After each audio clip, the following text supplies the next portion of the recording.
Warahmatullahi wabarakatuh. Kami dari kelompok 4 akan menjelaskan tentang enzim, vitamin, mineral sebagai kofaktor.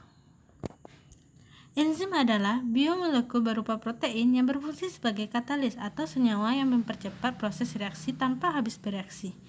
Dalam suatu reaksi kimia organik pada tahun 1878, ahli fisiologi Jerman Wilhelm Kuhnke pada tahun 1837 sampai 1900 pertama kali menggunakan istilah enzim yang berasal dari bahasa Yunani yang berarti dalam bahan pengembangan atau ragi.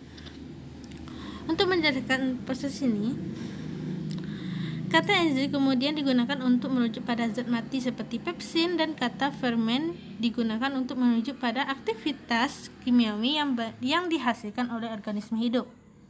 Sifat-sifat enzim. Yang pertama, bersifat katalitik. Enzim merupakan katalitik yang paling efisien, bisa meningkatkan kecepatan sampai 1.000.000 kali bahkan lebih. Yang kedua, spesifitas. Enzim bersifat sangat spesifik baik jenis reaksi maupun substratnya. Yang ketiga, kemampuan untuk diatur atau regulasi. Ada kebanyakan enzim. Kekuatan yang menghubungkan substrat dengan enzim umumnya menggunakan ikatan non-kovalen seperti ikatan hidrogen, interaksi ionik, interaksi hidrofob. Faktor yang mempengaruhi enzim yang pertama ada temperatur. Saat suhu naik, molekul akan menghasilkan banyak dan lebih banyak lagi energi kinetik. Hal ini meningkatkan peluang untuk melakukan tumbukan peningkatan kecepatan. Yang kedua ada derajat keasaman atau pH. Pada pH yang sangat tinggi atau sangat rendah, enzim akan menurunkan seluruh aktivitas kataliknya. Enzim jadi tidak stabil, pH berubah sangat ekstrim. Masing-masing enzim bekerja dalam rentang pH yang sempit. Yang ketiga, konsentrasi enzim. Reaksi yang sangat baik.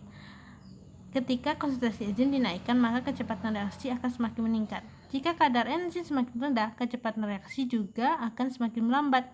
Konfigurasi bersama dengan perubahan kecepatan dalam fungsi linear. Yang keempat adalah konsentrasi substrat. Saat konsentrasi substrat dinaikkan, kecepatan putaran akan meningkatkan hingga mencapai titik tertentu atau Vmax. Di atas ambang tertentu meningkatkan konsentrasi tidak ada perubahan signifikan. Yang kelima ada inhibitor, yaitu penambahan inhibitor pada reaksi kimiawi akan menghasilkan reaksi-reaksi lambat. Ada klasifikasi enzim. Dalam tabel ini adalah contoh bagaimana kita memberi nama pada enzim. Digit pertama pada nomor EC menunjukkan termasuk kelas nama enzim tersebut dari 6 kelas utama yang ada dalam tabel 1. Digit kedua dalam nomor enzim EC menandakan subkelas, sedangkan untuk hidrolase, digit kedua ini menandakan tipe ikatan target kerja enzim. Kebanyakan enzim metabolik klasik dinamai dengan penambahan subfiliase pada nama substratnya atau untuk mendeskripsikan reaksi yang dikatalisnya. Contoh urease mempunyai urea sebagai substratnya. Alkohol dihidrogenase mengkatalisis pemisahan hidrogen dari alkohol, misalnya oksidasi alkohol. Nama-nama enzim berdasarkan rumus umumnya, yaitu yang pertama oksireduktase, mengkatalisis reaksi oksidasi reduktasi. Sebagian besar enzim ini disebut dengan hidrogenase, tetapi sebagian disebut oksidase, predoksidase, oksigenase atau reduktase. Reaksi ini memerlukan koenzim nikotinamid dan adenin nukleotida atau NAD. Yang kedua ada transferase, mengkatalisis reaksi transfer gugus fungsi dan banyak potensi koenzim. Dalam reaksi transfer gugus, bagian molekul substrat biasanya mengikat kovalen pada enzim atau koenzimnya. Kelompok ini termasuk kinase, enzim yang mengkatalisis transfer gugus fosforil dari ATP. Yang ketiga hidrolase, mengkatalisis reaksi hidrolisis. Mereka adalah termasuk kelas transferase dengan udara yang bekerja sebagai akseptor gugus dan yang ditransfer. Yang keempat adalah liase, mengkatalisis substrat. Pembentukan ikatan rangkap ini adalah merupakan non-hidrolitik, reaksi eliminasi non-oksidatif dalam arah kebalikan. Liase mengkatalisis adisi satu substrat ke ikatan rangkap substrat kedua. Liase mengkatalisis suatu reaksi adisi dalam sel yang seringkali disebut sintase. Isomerase mengkatalisis perubahan struktur di dalam satu molekul tunggal atau isomerisasi reaksi. Hal ini dilakukan oleh karena reaksi ini hanya satu substrat dan satu produk. Mereka ada antara reaksi enzimanatis yang paling sederhana. Yang keenam adalah ligase atau mengkatalisis ligasis atau penggabungan dua substrat. Reaksi ini perlu memasukkan energi potensial kimia untuk nukleosida trifosfat seperti ATP. Ligase biasanya disebut sebagai sintestase. Nomor pertama untuk klasifikasi teratas enzim didasarkan pada ketentuan berikut. Yang pertama EC nomor 1 oksideridutase mengkatalisis reaksi oksidasi reduksi. EC2 transferase mentransfer gugus fungsi. EC3 hidrololase atau mengkatalisis hidrolisis sebagai ikatan. Yang EC4 liase memutus berbagai ikatan kimia selain melalui hidrolisis dan oksidasi. EC5 isomerase mengkatalisis isomerisasi sebuah molekul tunggal. EC6 ligase menggabungkan dua molekul dengan ikatan kovalen. Enzim juga dapat diklasifikasikan berdasarkan reaksi kimia yang dikatalisisnya, yaitu pertama, penambahan atau pembuangan molekul air. Hidrolizase termasuk eksterase, karbohidrase, nuklease, deaminase, amidase, dan protease. Hidrase seperti furase, enalase, katonitase, dan karbonikahidase. Yang kedua ada transfer elektron yang terdiri dari oksidase, dehidrogenase. Yang ketiga ada transfer gugus radikal yaitu transglukidase atau monosakarida, transfosforilase dan fosfomutase gugus fosfat, transminase atau gugus amino, transmetilase gugus mental, transetilase gugus asetil. Yang keempat pemecahan atau pembentukan ikatan CC atau ikatan tunggal, yaitu seperti desmolase, perubahan geometrik atau struktur molekul yaitu isomerase, penggabungan dua molekul melalui hidrolisis ikatan pirofosfat yaitu ligase. Struktur enzim dan mode kerja enzim. Struktur enzim. Macam-macam kofaktor dibedakan sebagai berikut. Yang pertama, koenzim merupakan senyawa organik non-protein yang tidak berikatan sebagai permanen dengan protein penyusun enzim. Koenzim dapat berupa vitamin, lemak, dan lainnya yang dapat diekstrak atau dipisahkan dengan enzim pada suatu waktu tertentu dalam reaksi kimia. Gugus protestik merupakan senyawa organik non-protein yang berikatan dengan permanen atau kuat dengan apoenzim atau protein, sehingga gugus prostetik sulit dipisahkan dengan komponen apoenzim. Yang ketiga ada ion logam, adalah senyawa non-organik berupa ion-ion logam yang bermuatan seperti magnesium atau Mg2+, Besi, dan lainnya yang berikatan pada sisi aktif enzim. Ion logam bertindak sebagai aktivator enzim. Yang keempat, enzim memiliki sisi aktif sebagai tempat untuk berikatan dengan substratnya. Enzim dapat pula memiliki sisi aloterik, yaitu sisi di luar sisi aktif yang memungkinkan terjadinya ikatan enzim dengan aktivator yang dapat meningkatkan kerja enzim atau justru menghambat kerja enzim. Pada umumnya, enzim berukuran lebih besar dibandingkan substrat. Baik apoenzim maupun kofaktor tidak memiliki aktivitas katalik, namun ketika apoenzim dan kofaktor berikatan menjadi whole enzim, maka akan memiliki kemampuan untuk mengkatalisis senyawa lainnya dalam suatu reaksi kimia. Mode kerja enzim. Yang pertama, teori lock and key. Menurut teori ini, cara enzim mirip dengan mekanisme kunci dan anak kunci. Enzim diibaratkan sebagai kunci gembok yang memiliki sisi aktif. Substrat diibaratkan sebagai anak kuncinya. Substrat memasuki sisi aktif enzim seperti anak kunci memasuki kunci gembok. Substrat tersebut kemudian diubah menjadi produk. Produk ini kemudian dilepaskan dari sisi aktif dan enzim siap menerima substrat baru. Yang kedua, teori in the feed. Berdasarkan teori in the feed, enzim melakukan penyesuaian bentuk untuk memberikan dengan substrat. Hal ini bertujuan meningkatkan kecocokan dengan substrat dan membuat ikatan enzim substrat lebih reaktif. Molekul enzim memiliki sisi aktif tempat meningkatnya substrat dan membentukkan molekul kompleks enzim substrat. Peningkatan substrat menginduksi penyesuaian pada enzim yang meningkatkan kecocokan dan mendorong molekul kompleks enzim substrat beradap dalam keadaan yang lebih reaktif. Molekul enzim kembali ke bentuk semula setelah produk dihasilkan. Mekanisme kerja enzim. Enzim dapat bekerja dengan beberapa cara dengan menurunkan energi aktivitas atau AG, yaitu yang pertama menurunkan energi aktivasi dengan menciptakan lingkungan di mana periode transisi dalam kondisi stabil. Yang kedua menurunkan energi status transisi, tetapi tanpa perubahan substrat dengan menciptakan lingkungan dengan distribusi muatan berlawanan dengan status transisi. Yang ketiga menyediakanlah jalur alternatif, misalnya reaksi sementara dengan substrat untuk membentuk kompleks acid perantara yang akan menjadi tidak mungkin tanpa adanya enzim. Yang keempat mengurangi entropi reaksi dengan membuat substrat bersama pada orientasi yang tepat untuk bereaksi. Yang kelima meningkatkan kecepatan suhu reaksi. Peningkatan suhu membantu fungsi enzim pengembangan produk akhir lebih cepat, namun jika pemanasan terlalu tinggi justru akan merusak enzim.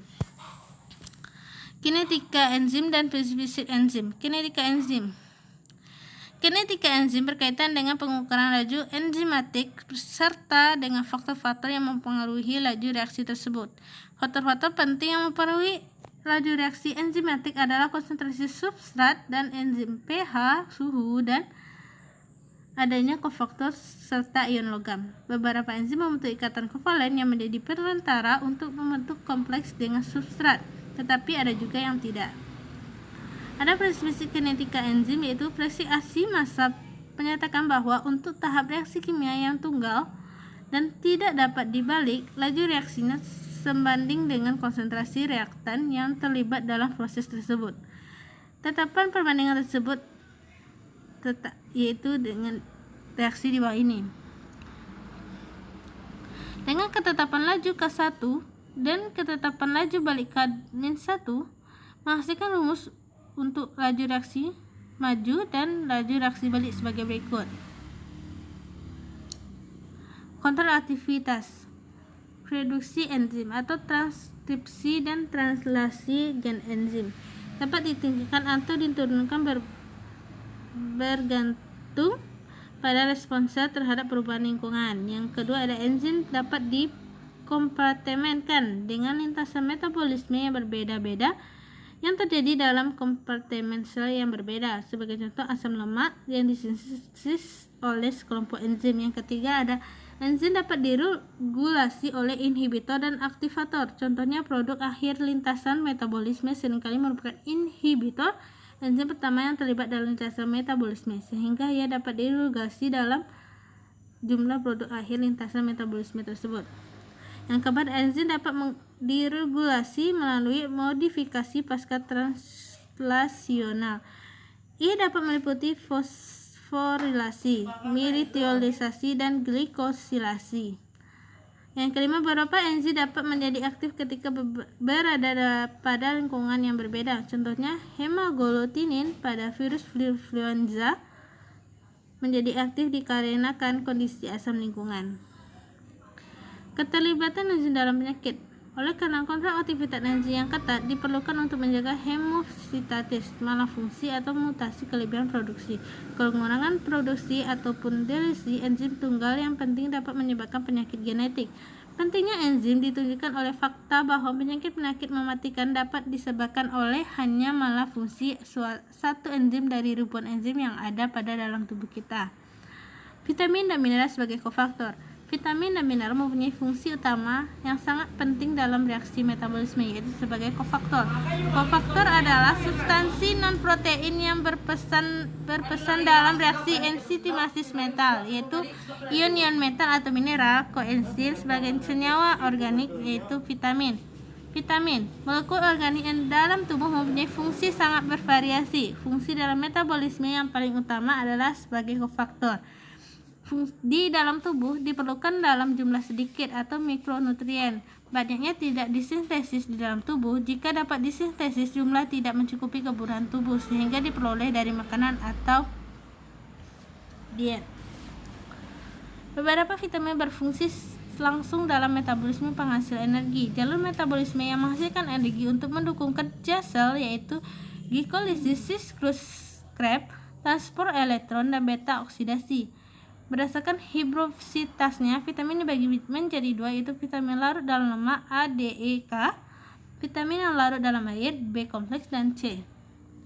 Tiamin atau vitamin B1. Struktur tiamin merupakan gabungan antara pirimidin dan tiazol yang dihubungkan dengan jembatan metilen di dalam otak atau hati, dan hati segera akan menjadi segera diubah menjadi TPP, tiamin pirofosfat, oleh enzim tiamin transferase. Reaksi membutuhkan ATP. Berperan penting sebagai koenzim, yaitu dekarbolisase senyawa asam keton.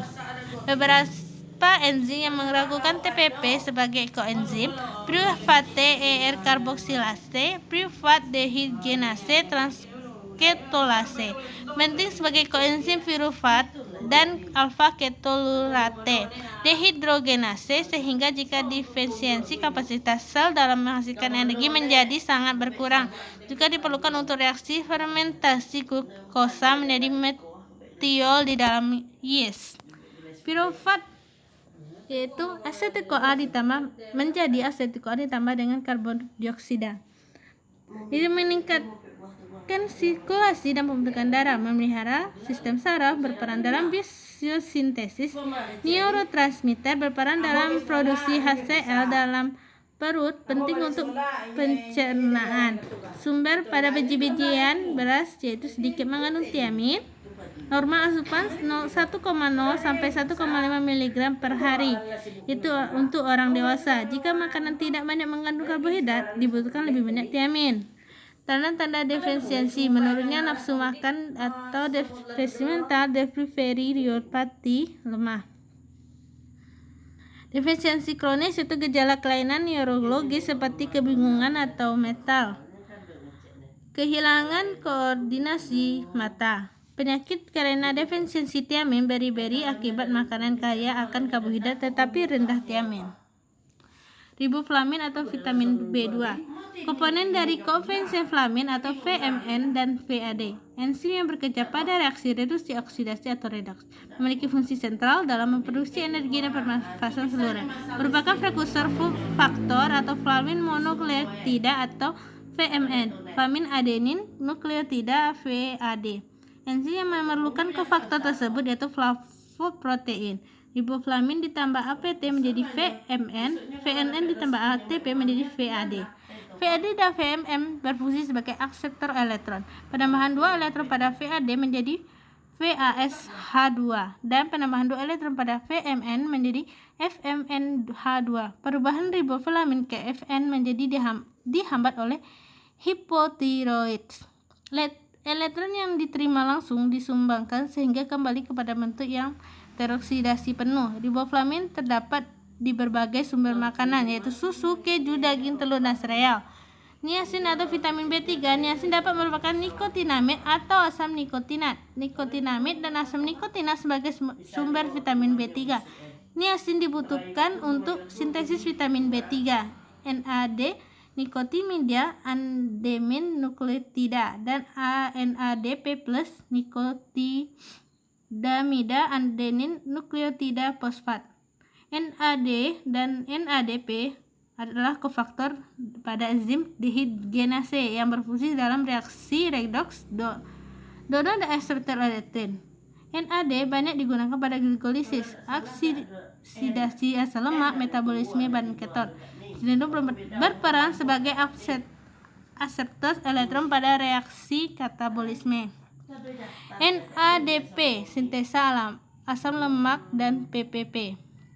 Contoh laktat atau malat dehidrogenase. Niacin juga dapat disintesa dari triptofan, akan tetapi tidak efisien karena membutuhkan 60 mg triptofan untuk menghasilkan 1 mg triptofan, dan juga memerlukan vitamin B1, B2, dan B6. Kebutuhan niacin 19 mg per hari. Defisiensi niacin yaitu pellagra ditandai dengan gejala depresi, dermatitis, dan diarrea. Asam nicotinamida diberikan pada dosis 2-4 gram per hari, mampu menurunkan kadar kolesterol serum darah. Fungsi ini sebagai asam lemak yang diambil dari jaringan lemak yang direaksi oleh asam nikotinamida. Akan tetapi asam nikotinamida juga menurunkan simpangan glikogen dan lemak yang ada di jaringan otak di tulang dan jantung, menjadi peningkatan glukosa dan asam urat, sehingga FAD dan NAD menjadi elektron coherence. Ketika suatu pemasangan elektron dipindahkan ke molekul ini menjadi satu atau dua hidrogen juga akan pindah. Asam pantotenat atau vitamin B5 berasal dari beta-alanin dan asam patoat.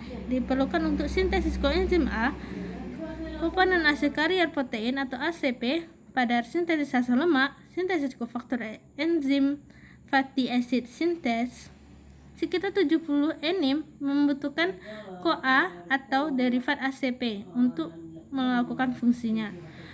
Banyak ditemukan di kacang-kacangan, daging, dan biji-bijian.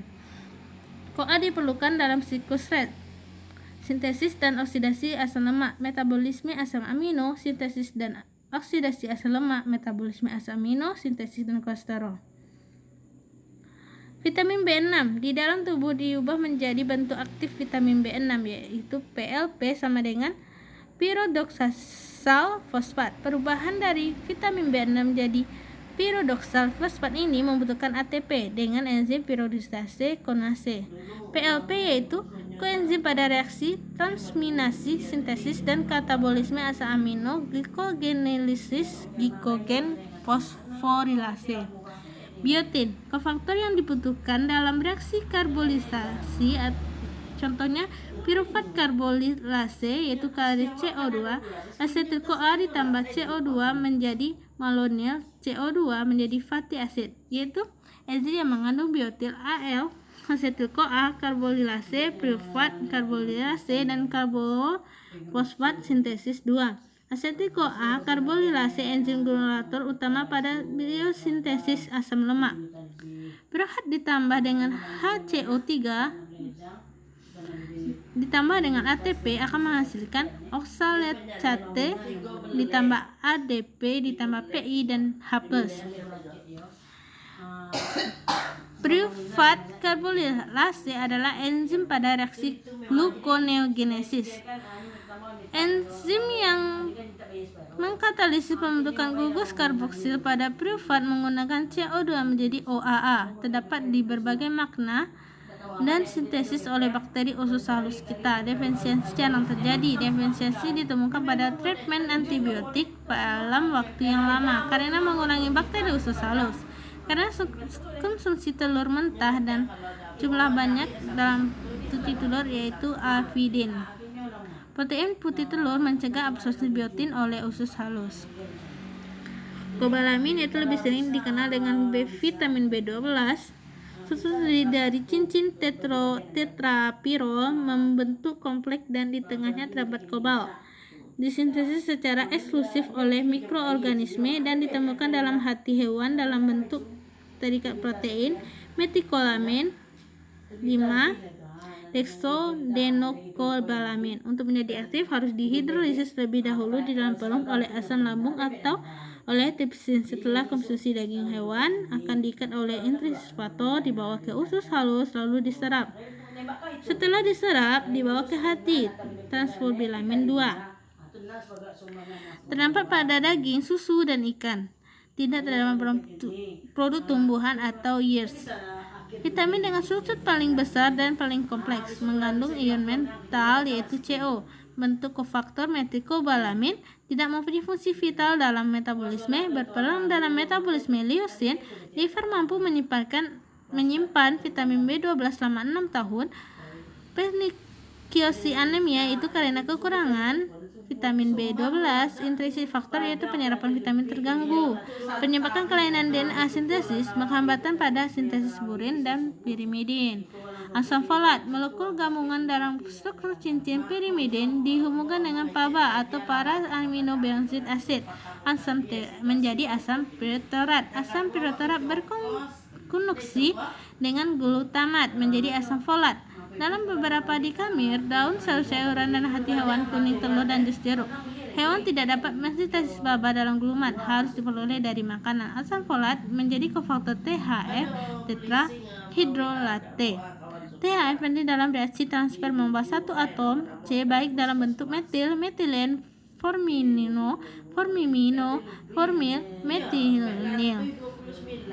Penting dalam sintesis serin, metionin, glisin, furin. Dibutuhkan dalam ibu hamil, yaitu meningkatkan polimerasi sel di dalam darah, yaitu dapat pada trimester pertama.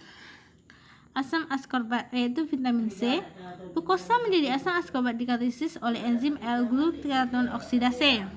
Enzim ini tidak dapat pada primata. Vitamin C diperoleh dari makanan, berfungsi sebagai agen produksi berbagai reaksi. Vitamin C dikeluarkan dari tubuh militer urin dalam reaksi dikrokorbat, keonilat, ascorbat 2 sulfat, asam oksalat.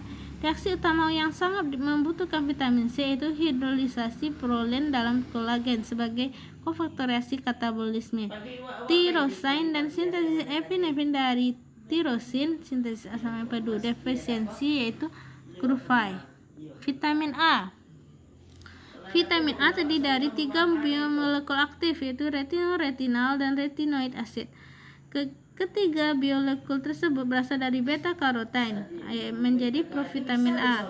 Terdapat pada padanan berwarna hijau, oranye, dan merah. Transport di dalam tubuh yaitu simomikron. Defisiensi menjadi yaitu rambut senja. Vitamin A disimpan dalam sel sterate pada hati dalam bentuk retinol ester. Retinol desertifikasi dengan suatu molekul asam lemak. Pada saat dimodibilisasi dalam tubuh, diubah menjadi retinol dan dilepaskan ke peredaran darah dengan berikatan dengan protein RBP. RBP hanya akan dilepaskan ke dalam darah apabila mengandung retinol. Berbagai macam mempunyai reseptor RBP yang terikat pada membran. Vitamin D tubuhan yaitu mempunyai steroid astringiterol atau profit D di senario B menjadi ergothsifero atau D2. Hewan yang mengubah kolesterol menjadi 7-dehidrokolesterol atau profit D di sinari matahari menjadi kolesterosterol atau vitamin D3. Pengubahan dari profit menjadi vitamin D merupakan sinar V yang berguna membuka ciri steroid strukturnya. Pada vitamin D2 dan D3 akan menjadi vitamin D2 mempunyai ikatan ganda pada rantai sampingnya. Vitamin D3 menjadi 1,25 dihidroksifit D3 dengan 2 step dihidrolisasi. Vitamin D Penentu aktifnya kolesterol menjadi keseimbangan CA dan P. Vitamin E penting sebagai antioksidan, menangkap radikal bebas. Vitamin E dan C saling terkait dalam kemampuan antioksidan. Jika mengkonsumsi makan dengan asam lemak jenuh dan piolen yang tinggi, asam lemak jenuh piolen cenderung membentuk radikal bebas sewaktu terkena oksigen dan bisa mengakibatkan risiko angka tertentu. Vitamin K 1 yaitu dari sayur hijau, dalam sayur hijau menjadi filokoinon. Vitamin K2 dalam bakteri halus menjadi menakoinon, penting untuk sintesis protein yang terlibat dalam pembekuan darah. Mineral Pandangan nutrisi. Bahan organik yang dibutuhkan untuk proses kehidupan baik dalam bentuk ionit atau elemen bebas diperoleh dari makanan. Tubuh tidak dapat memproduksi. Berdasarkan jumlah yang dibutuhkan tubuh dibagi menjadi 2 mikroelemen dan makroelemen. Makro sodium, potasium, klorida, magnesium, fosfor, dan kalsium. Mikro yaitu besi, tembaga, zinc, iod, dan fluoride. Fungsi sebagai katalis berbagai reaksi biokimia dalam tubuh, transmisi sinyal atau pesan pada sel saraf, produksi hormon, pencernaan dan penggunaan makanan, berbagian dari organ vital seperti tulang, darah, gigi, dan lain-lain. Mineral sebagai kofaktor. Banyak enzim yang mengandung ion metal sama dengan metaloenzim. Ion tersebut berfungsi mirip dengan koenzim. Fungsi dari metal tersebut dalam enzim sangat bervariasi. Bisa sebagai katalis NCN, kadang untuk meningkatkan efisiensi enzim sama dengan ATP menjadi Mg. Magnesium merupakan kation migolvalen, cenderung berfungsi sebagai chelator. Lebih banyak ditemukan di intraselulasa daripada di serum darah. Mineral penting selain Ca dan fosfor di intraselulasa sering ditemukan berikatan dengan ATP, berperan sebagai kofaktor. ATP yang berikatan dengan Mg merupakan substrat yang lebih efektif bagi enzim-enzim yang membutuhkan ATP. Magnesium lebih penting bagi manusia karena berperan dalam reaksi pengalihan energi, pompa atau yang akan mengatur dalam sel dikontrol oleh ATP. Keseimbangan elektron di dalam sel tergantung pada magnesium. Food processing akan menghilangkan Mg dalam makanan. Berfungsi pula berhambat kalsium di sinapsis sel saraf, mencegah ekskresi neurotransmitter terutama adrenalin non-adrenalin. Kalsium Ca merupakan mineral yang sulit diperoleh dari makanan kita sehari-hari. Berfungsi sebagai kontraksi otot, kontrol dari messenger, pembentukan tulang dan otot, koagulasi darah, mencegah glikogen dan aktivator siklus Krebs. Untuk melakukan konsentrasi, yaitu otot membutuhkan ATP dalam mikrofibrin, tapi yang menstimulasi terjadinya kontraksi. Potasium atau K merupakan mineral esensial yang banyak dikenal sebagai elektrolit. Fungsi tubuh untuk normal tergantung konsentrasi K di dalam luar sel. Berfungsi sebagai mencegah kepotensial membran sel, kofaktor enzim, mencegah kepotensial membran, K kation utama dalam sel, N kation terutama di luar sel. K di dalam sel yaitu 30 kali Lb lemak tubuh tinggi dibandingkan luar sel. Na di luar sel itu 10 kali LBH tinggi dibandingkan dalam sel. Perbedaan konsentrasi gradien elektrokimiawi membran menjadi potensial membran. Potensial membran penting dalam penyampaian sinyal untuk komunikasi antar sel atau yaitu sel saraf. Sebagai kofaktor, contoh piruvat kinase metabolisme karbohidrat. Besi atau Fe. Fungsi utama itu bergabung dengan protein dan tembaga, membentuk hemoglobin, transport O2 dari paru-paru ke jaringan yang membutuhkan. Penting pula untuk pembentukan hemoglobin atau mengangkut O2 di dalam otot. Penting untuk penderita tiroidis. Keseimbangan antara Fe, Ze, dan Cu penting menjaga dan mencegah tirosid. Terdapat dalam bentuk Fe2 atau Fe3. Di dalam tubuh ditemukan bereaksi dengan protein di dalam protein menjadi ferritin. Dalam bentuk bebas dalam tubuh konsentrasi sangat rendah karena ion ferrit tidak larut dalam air. Mungkin ion ferro toksik bagi sel, dapat bereaksi dengan hidrogen peroksida menjadi radikal hidroksil. Makanan biasa mengandung Fe3 tapi mudah diserap harus di dalam bentuk Fe2. Reduksi Fe3 menjadi Fe2 yaitu dengan ascorban atau vitamin C atau dengan sukninat. Zinc atau Zn, elemen esensial dalam makanan baik yaitu tumbuhan, hewan, dan manusia. Ditumbuhkan untuk pembentukan substansi genetik dalam sel dan untuk reproduksi biologis.